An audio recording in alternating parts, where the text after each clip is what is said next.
Hello students. Last video में मैं आप लोगों को डिग्री ऑफ अनसैचुरेशन का थ्योरी बता चुका हूं। वो किस तरीके से आइडेंटिफाई किया जाता है उसके मॉलिक्यूलर उसके फॉर्मूलाज में आप लोगों को बता चुका हूं। दो फॉर्मूला मैंने आपको बताए थे, स्ट्रक्चर हो तब और मॉलिक्यूलर फॉर्मूला गिवन हो तो। डिग्री ऑफ अनसैचुरेशन का यूज क्या है? अगर किसी भी क्वेश्चन में मॉलिक्यूलर फॉर्मूला दिया है किसी कंपाउंड के लिए, तो सबसे पहला काम आपको यही करना है कि उसका डिग्री ऑफ अनसैचुरेशन आइडेंटिफाई करें। क्योंकि डिग्री ऑफ अनसैचुरेशन से उससे स्ट्रक्चर का कुछ ना कुछ आइडिया तो लगता ही है, क्योंकि हमें पता है डिग्री ऑफ अनसैचुरेशन से पाई बॉन्ड्स और रिंग का कुछ ना कुछ आइडिया लग जाता है। दूसरी बात यह है कि जिन कंपाउंड्स का जनरल फार्मूला सेम होता है उनका डिग्री ऑफ अनसैचुरेशन भी सेम होता है। इस चीज का हमें ध्यान रखना है। अभी इस वीडियो में हम लोग उसके एग्जांपल्स लेते हैं। तो फर्स्ट एग्जांपल लिखिए, ये कंपाउंड है, इसमें कुछ पाई बॉन्ड्स हैं, कीटोनिक फंक्शनल ग्रुप भी है। फंक्शनल ग्रुप का स्ट्रक्चर हमें आना चाहिए। फंक्शनल ग्रुप की कुछ बेसिक स्ट्रक्चर्स मैं आप लोगों को यहां लिखवा देता हूं। जैसे कहीं COOH लिखा हुआ हो तो इसका मतलब है C डबल बॉन्ड OOH। ठीक है, कहीं COCl है, COCl इस तरह से लिखा हो तो इसका मतलब है कि C double bond OCl। CN है, इसका मतलब है C triple bond N। NC है आइसोसाइनाइड, तो उसके लिए N ट्रिपल बॉन्ड कुछ इस तरीके से होता है। इसमें ये एरो कोऑर्डिनेट बॉन्ड को इंडिकेट करता है, जो कि केमिकल बॉन्डिंग में ही आप लोगों को अच्छी तरह समझाया जाएगा, यहां मैं उसको नहीं ले रहा। नेक्स्ट है कहीं CONH2 लिखा हो एमाइड के लिए, तो इसका स्ट्रक्चर अगर एक्सपेंड करके लिखा जाए तो कुछ इस तरह का स्ट्रक्चर होगा। COOR, R कोई एल्काइल ग्रुप है, मिथाइल इथाइल, तो इसका स्ट्रक्चर कुछ इस तरीके से बनाया जाता है। और अगर OCOR है, इस तरह से है OCOR, तो इसका मतलब है ऑक्सीजन, फिर C डबल बॉन्ड O और फिर R ग्रुप है। ऐसे ही S हो गया है, तो ऐसे और हो सकते हैं। एल्डिहाइड के लिए CHO लिखा जाता है, इसका मतलब होता है C डबल बॉन्ड OH। तो ऐसे कुछ फंक्शनल ग्रुप्स मैंने यहां बताए हैं जिनको यूज करेंगे यहां पर, तो आप लोगों को डिग्री ऑफ अनसैचुरेशन उनका निकालना होगा। इसमें आप डिग्री ऑफ अनसैचुरेशन निकाल लीजिए। इस कंपाउंड में डिग्री ऑफ अनसैचुरेशन कितना है वो बताइए।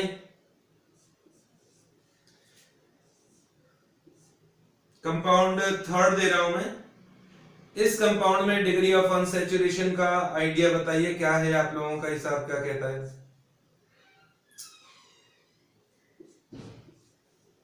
अच्छा, इस कंपाउंड को थ्री डायमेंशनली इस तरह से भी लिखा जा सकता है।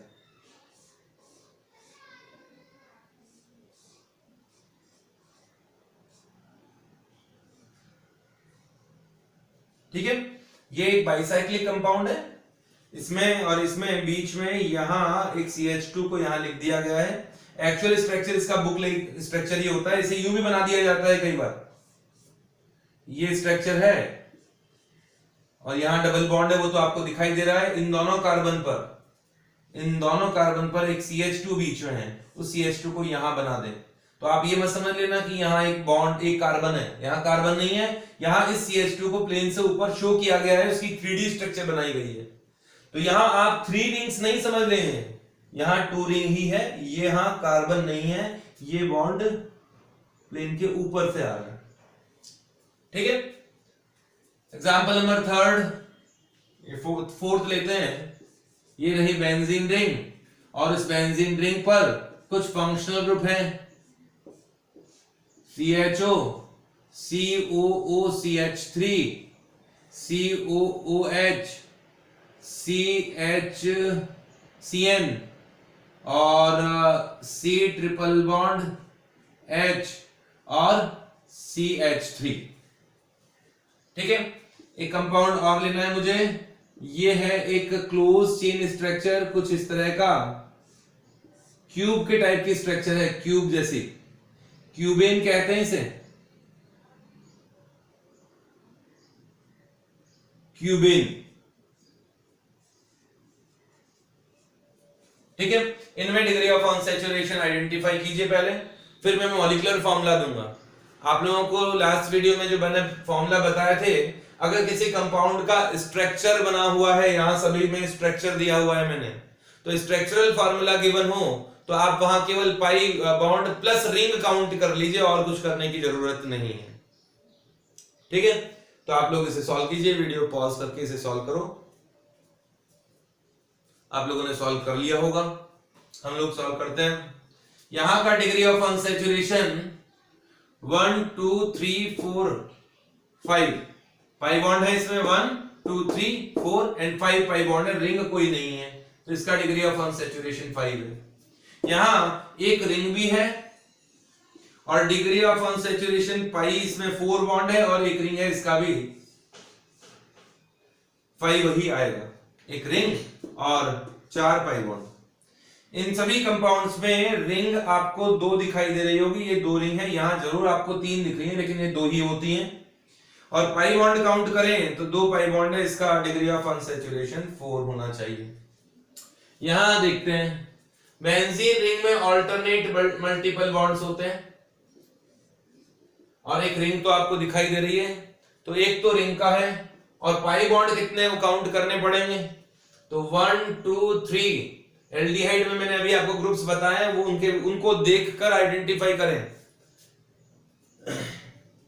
तो 3 पाई बॉन्ड ये है, 4th एल्डिहाइड में, 5th एस्टर में, 6th कार्बोक्सिलिक एसिड ग्रुप में 6 हो गए, साइनाइड में 2 होते हैं, तो 8 9 एंड 10 पाई बॉन्ड है और एक रिंग है, तो इसमें डिग्री ऑफ अनसैचुरेशन 11 है। इस क्यूबेन में बताइए डिग्री ऑफ अनसैचुरेशन कितना होना चाहिए, क्या 6 होना चाहिए, क्योंकि इसमें फेजेस तो 6 दिखाई दे रही है, लेकिन 6 नहीं होता है, इसमें डिग्री ऑफ अनसैचुरेशन 5 ही है। ये एक पेंटासाइक्लिक कंपाउंड है। अब इसे किस तरीके से समझोगे?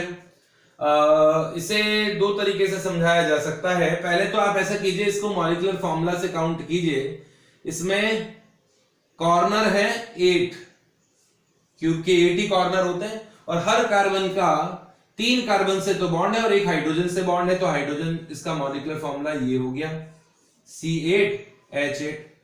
और आपको जो फॉर्मूला मैंने बताया था DU निकालने के लिए, डिग्री ऑफ अनसैचुरेशन निकालने के लिए, उसमें मैंने आपको बताया था DU के लिए formula number of carbon atoms minus number of hydrogen atoms plus number of halogen atoms, वो नहीं है, minus number of nitrogen atom, वो भी नहीं है, -2 डिवाइड बाय 2। तो ये तो हो गया 3, और 3 को माइनस कीजिए 8 में से, तो वैल्यू आती है इसकी 5। तो डिग्री ऑफ अनसैचुरेशन 5 आ रहा है इसका। 5 कैसे आ रहा है वो इस तरीके से भी समझिए। अगर मैं एक रिंग तोड़ दूंगा, मतलब 2 हाइड्रोजन बढ़ा दिया मैंने, यहां से एक बॉन्ड तोड़ दिया है, जब बॉन्ड तोड़ के मैं 2 हाइड्रोजन बना के इसको सैचुरेटेड कर रहा हूं यहां, तो इसका मतलब 2 हाइड्रोजन इंक्रीज कर दिए। जब 2 हाइड्रोजन इंक्रीज करते हैं तो 1 डिग्री ऑफ अनसैचुरेशन कम हो गया होगा, क्योंकि आपको बताया था इवन नंबर ऑफ हाइड्रोजन कम होते हैं इसमें, मोस्ट सैचुरेटेड स्ट्रक्चर के रेस्पेक्ट में। तो 2 हाइड्रोजन बढ़ा दिए, 2 हाइड्रोजन और बढ़ा दिए, तो मैंने 2 डिग्री ऑफ अनसैचुरेशन कम कर दिया। और इस डिब्बे को आप इस तरीके से खोल के देखिए, तो ये कुछ इस तरह का स्ट्रक्चर ही तो बन जाएगा। तो इसमें डिग्री ऑफ अनसैचुरेशन 3 रिंग दिखाई दे रही है, तो डिग्री ऑफ अनसैचुरेशन 3 बचा, और आपने 2 कम किया था, डिग्री ऑफ अनसैचुरेशन इसका 5 ही है। तो हमें ऐसा क्यों एहसास होता है कि ये डिग्री ऑफ अनसैचुरेशन 6 होना चाहिए? तो आप फेजेस काउंट करते हैं, हमें रिंग काउंट करनी होती है, जो इतना आसान नहीं होती है यहाँ पे, फिर भी आप समझने की कोशिश कीजिएगा। डिग्री ऑफ अनसैचुरेशन 3 तो है ही, अभी एक डिग्री ऑफ अनसैचुरेशन यहां कम किया तो ये वाला फेज बन गया, ये जो इसके बॉटम पर है। और जब मैं यहां बॉन्ड बनाऊंगा तो 2 फेज एक साथ बन जाते हैं, इसलिए हमें ऐसा एहसास होता है कि डिग्री ऑफ अनसैचुरेशन इसका 5 है, लेकिन इसमें डिग्री ऑफ अनसैचुरेशन 6 है, लेकिन डिग्री ऑफ अनसैचुरेशन इसका 5 ही होता है। 6 फेजेस हैं, डिग्री ऑफ अनसैचुरेशन 5 ही है। और एग्जांपल लेते हैं।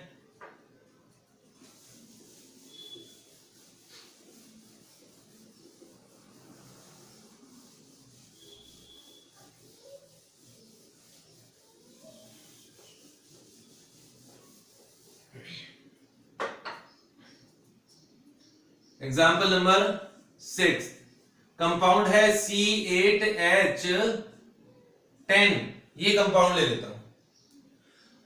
फॉर्मूला आपके पास में है, आप लोगों को बताया हुआ है मैंने फॉर्मूला। जब मॉलिक्यूलर फॉर्मूला गिवन हो तो एक फॉर्मूला लगा देते हैं, उसके बेसिस पर डिग्री ऑफ अनसैचुरेशन आइडेंटिफाई कर लेते हैं।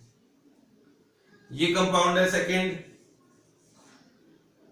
एक और मॉलिक्यूलर फॉर्मूला आपको दे देता हूं कि C8H6 और O2, C12H11Cl,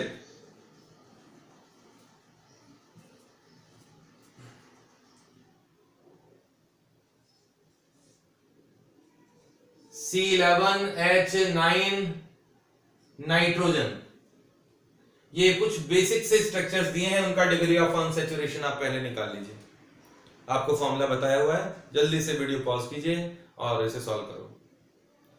सॉल्यूशन अगर आप पहले देख लेते हैं तो फिर उसका क्वेश्चन देने का कोई मतलब नहीं रहता। आपके दिमाग में वो कॉन्सेप्ट उतना गहराई तक नहीं जा पाता है, इसलिए सॉल्यूशन आप लोगों को करना ही चाहिए। थ्योरी पढ़ने के बाद में अपना दिमाग चलाने के लिए आपको क्वेश्चंस जरूर करने चाहिए।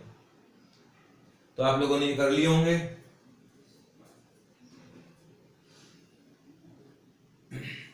जो भी आपका आंसर है, मैं एक और तरीका आपको बता देता हूं, डायरेक्ट सॉल्व कर सकते हैं।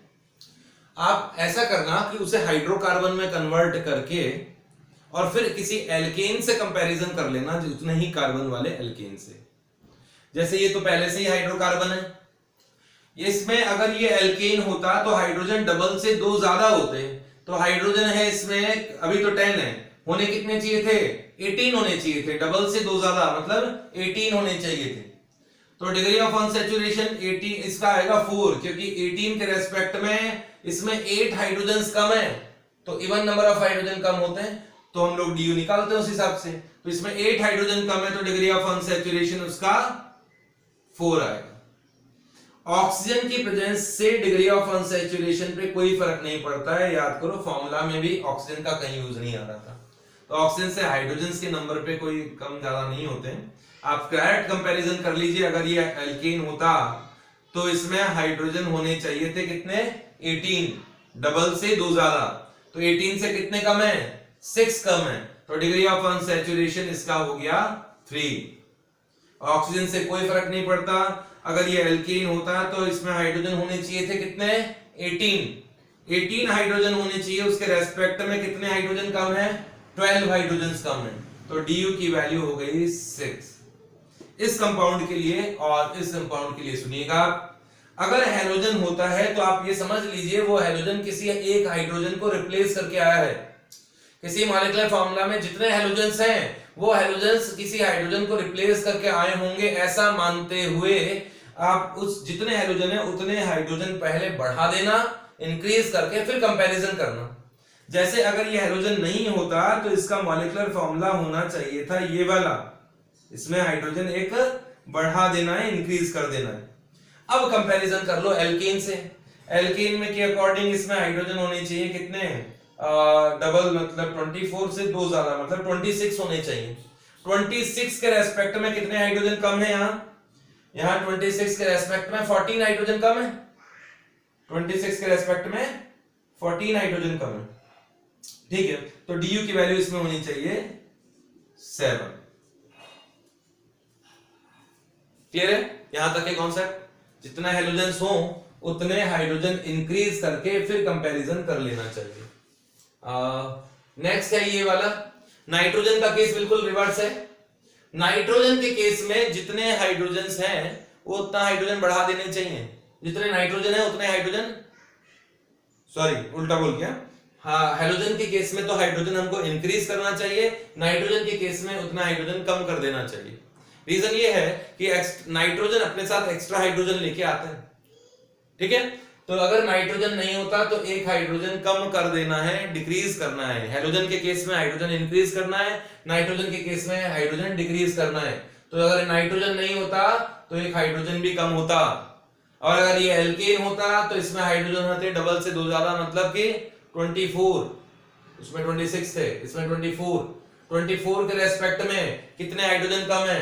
तो 24 के रेस्पेक्ट में इसमें हाइड्रोजन कम है कितने? कितने हुए? 14 और 16 हो गए, तो 16 हाइड्रोजन कम है, तो du की वैल्यू इसमें होनी चाहिए 8। ठीक है।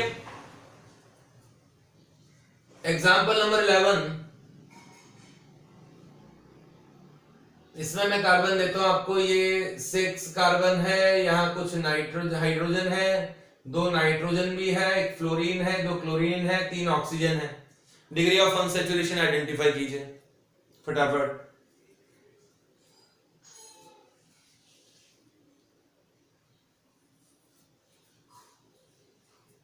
किया होगा। मैंने बताया जितने हैलोजेंस हैं उतने हाइड्रोजन इंक्रीज करने, और जितने नाइट्रोजन हैं उतने हाइड्रोजन डिक्रीज करने। इफेक्टिवली हमें 1 हाइड्रोजन बढ़ाना है, तो एक हाइड्रोजन बढ़ा के C6H8 बना के फिर इसका कंपैरिजन कर लीजिए। तो अगर ये एल्केन होता तो हाइड्रोजन होते इसमें 14 से कितने कम है? 6 कम है, तो डिग्री ऑफ अनसैचुरेशन हो गया इसका 3। तो इस तरीके से हम लोग डिग्री ऑफ अनसैचुरेशन आइडेंटिफाई कर सकते हैं। Okay, thank you.